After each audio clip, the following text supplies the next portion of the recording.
For 103.7 The Game and 103.7thegame.com, I'm Dave Schultz at the Teague, where the Raging Cajuns rally for a 3-2 win over South Alabama. It was Brent Conrad pinch hitting, bringing home the 2 runs in the 8th. Coach Tony Robichaux says he's been practicing for that situation. We've been working throughout this by pinch hitting Brent the last 2.5 weeks because we felt somewhere along the line he could help win a ball game for us, and he did that. Robichaux, he's been trying to get me pinch hits pretty much every game that he can, whether somebody's struggling or not, like at the plate that's in the lineup, and I think he's done a really good job of that. And I tried to get focused as many times as I could for all my pinch hits, and today was a good one. I went up there confident as I've ever been, and I got the job done.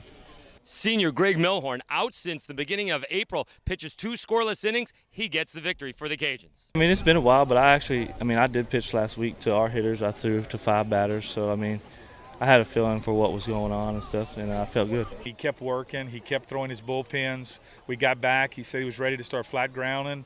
We did that, and then he threw a bullpen the other day and looked good. And then he came up and threw against hitters and looked good. So, you know, all the indicators were there, and we knew he'd give us everything he had on senior day. I mean, his mom and dad were here, and this was his last time to pitch on this field, so I thought he did a great job. Conrad knows how big this ball game was to avoid the sweep and having momentum heading into the final week of the regular season and into the postseason.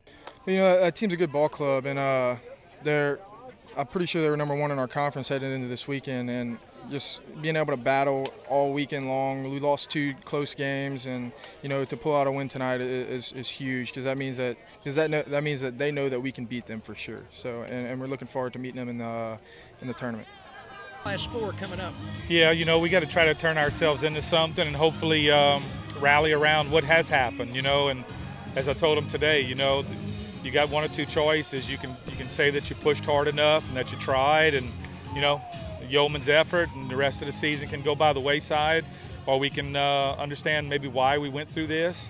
Maybe it made us tougher. Maybe we grew from it, and hang on, because you know, we still got something to play. And Cajuns actually have a midweek game against Nicholls State, making up for a game that was rained out earlier this season, and then wrap up the regular season against Monroe next weekend. Once again, your final score from the Teague: the Raging Cajuns rally to defeat South Alabama 3-2. For 103.7 The Game and 103.7thegame.com, I'm Dave Schultz.